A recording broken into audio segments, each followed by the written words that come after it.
There's something eternally captivating about American high schools.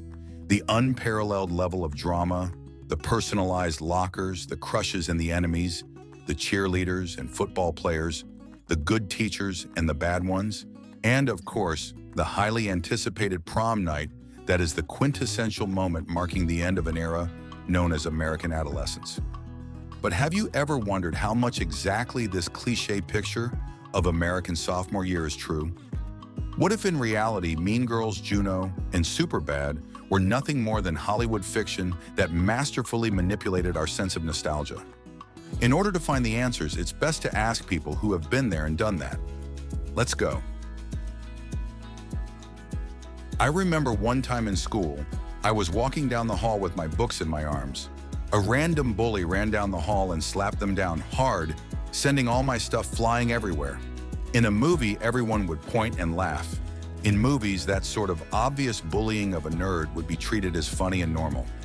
In reality, the other kids gasped, and a few random kids stopped and helped me gather up my things. I remember one girl saying, "That was so mean." In real life, there are far fewer 35 years old high school students. Not all popular people are mean. I was friends with a popular girl in my sophomore year, and she was super kind, sweet to every boy. The cheerleaders didn't wear their uniforms 24/7. I'm going to take a guess that people don't settle disputes with dance-offs. A weird thing is how they seemingly show it as if kids just have time to talk and chat in the middle of the day, in the hallway by their lockers, when in reality you're booking it across the building because you have 5 minutes to go from the first floor, get to your locker on the second floor, and then run all the way across the third floor to your third period class. Also, don't know about y'all, but I got only 25 minutes for lunch in HS, so nobody was milling about during lunch either in the halls. No one cares that much about the popular group of students. Most people just mind their own business if they aren't with their friends. In real life, the popular kids are popular because they're likable. The mean girls and bully jocks are not popular.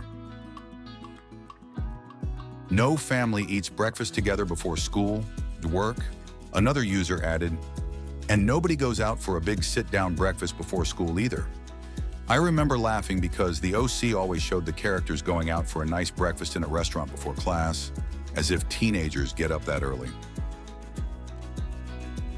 Most high school students don't arrive to school early enough to tailgate in the parking lot.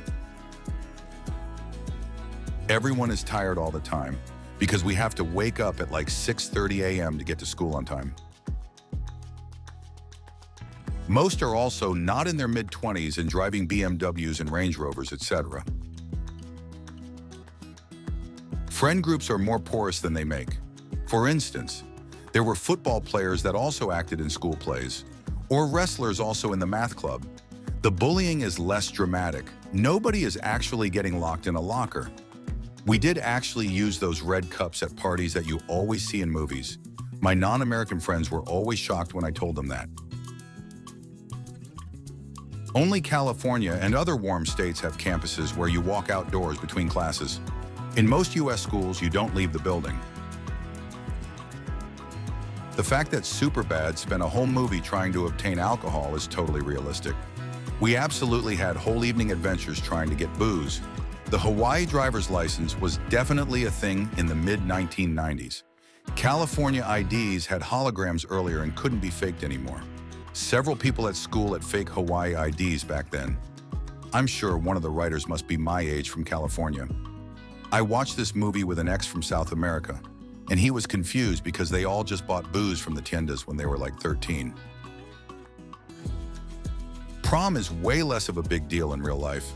Kids look forward to it and get dressed up. A few might do the limo thing, but it's not the end-all be-all of the high school student's year, and really no one cares who wins prom queen. I went to high school, obviously, and teach at a high school all in the United States. I went to a suburban school in California and teach at a small town school also in California. Here are my observations. Things foreigners often think are fake that are real. Sports are connected to school. There are people who wear uniforms on game days. There are rallies and there are school rivalries. They aren't usually as serious as depicted on shows, but they are real. Cheerleaders do exist. They wear uniforms on game days as well. Not every day. Yellow school buses exist. Where I teach, they bring students in who live in the country. Kids who live in town walk, drive, or get dropped off. Red and other color plastic cups also exist as a side note. Some kids really do have cars at that age. Most probably can at least drive. Student government, or student body president, is often a real thing, but it has little power.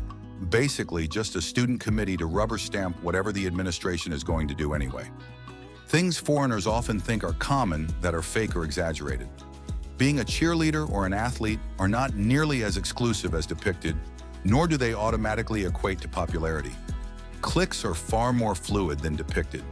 Rarely do they automatically center around one activity, like football or band or chess club.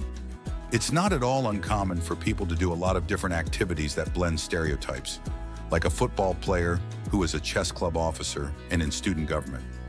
Bullying is rarely anything like it's depicted. It's rarely done in front of everyone with bystanders not caring. It's more common to be done in secret and to focus on emotional rather than physical bullying, although physical bullying does happen. I think movies and shows are trying to capture what it feels like, that no one is there to help you, and missing what it actually looks like in reality. Everything is way more boring and less dramatic than depicted. Fiction requires conflict, and so TV shows and movies create it even where it probably wouldn't actually happen. If the school is supposed to be in a major city, hardly anyone in high school has a car. Speaking just for my school, not even close. Bullying is never as obvious as it is in movies. Nobody dumps their tray on anyone or purposefully trips the new kid. Actually, most people are pretty friendly. Most of the teachers and the principal are well-liked. There aren't well-defined cliques, nerdy group, jocks, cheerleaders, etc. But there are large friend groups that intertwine and overlap, and there is definitely drama. They do get active shooter drills and the amount of drugs, smoking, vaping right though. Also crazy entitled parents. The lockers are huge on TV and they're all at eye level. I remember getting to high school and being disappointed we had these cubby-sized lockers stacked on top of each other, and they were in the most inconvenient places around the school. So there was no leisurely chatting with your best pal whose locker was right next to yours, and not nearly enough space to decorate your locker with photos and mirrors like a bedroom. Different enough to warp the expectations of certain people. Someone up thread said that movies are designed by Hollywood execs to fill story niches and archetypes, which is pretty accurate. We're watching a story that has to be carefully crafted to fill the expectations of all the audience members. And the audience expects Reese Witherspoon as prom queen, Bill Gates as captain of the chess team, Jack Black's the clown, and Brad Pitt's the quarterback. Even though that doesn't actually happen. There's more truth in Napoleon Dynamite than there is in Bring It On or Mean Girls. Football players were pretty cool and treated me well. The asshole and bullies were the baseball and golf players. If you've seen the show Euphoria, it's basically exactly not like that at all. You've seen the actual versus advertised for fast food burgers, right? America knows how to make a commercial. I went to high school in the early 90s, at a huge school where I was in a class of 400-something. There were cliques and a popularity ladder, but it wasn't super rigid. I was fairly uncool, but my little group of girlfriends were cool. Homecoming queen, which mattered back then, and cool adjacent. I just didn't always go do their cool people stuff with them, because it wasn't my thing. And by senior year, the cliques and ladder had broken down nearly completely. Everyone was focused on what came next. Nobody cared about popularity crap anymore. So I'd be sitting around with all sorts of kids, swapping tips on different colleges, proofing each other's essays. Different other kids would be telling me why they were interested in the military. I'd let the cosmetology Evociad friends of friends put my hair in updos during lunch. It was elbow length, so loads of fun, etc. We didn't have the paddling or any of that, and it was decades later. But the vibe of dazed and confused was pretty true of my experience. Cliques were not really that well defined. Nerds and stoners and jocks, all crossing over and mixing together in various ways. Not very true. Life is more boring day in and day out. People are also defiantly more serious about school if you live in a well-populated area. We had 2:30 in between class periods. We did not have time to lean against the lockers and talk. Sometimes it rains, sometimes it snows, sometimes the wind blows. We had to go to school then too. In the winter, it was very cold. In the summer, it was unbearably hot. I bet they fixed that because the expensive electronics would cook themselves. A school didn't need anything like that when they built the building. Usually there was some construction crew outside banging and hammering on something. There was no restaurant that we all hung out in. We did mob a pizza place a few times after the dances. They got mad because their employees were too busy. They didn't make enough money off of us. And because the old people buying expensive food couldn't get through us.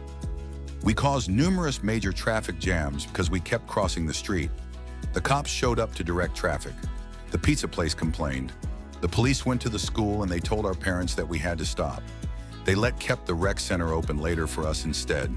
They actually did put on a really good after party for the middle school dances after that. They just herded us all into there and told us we'd need to go home if we left or we'd get into trouble.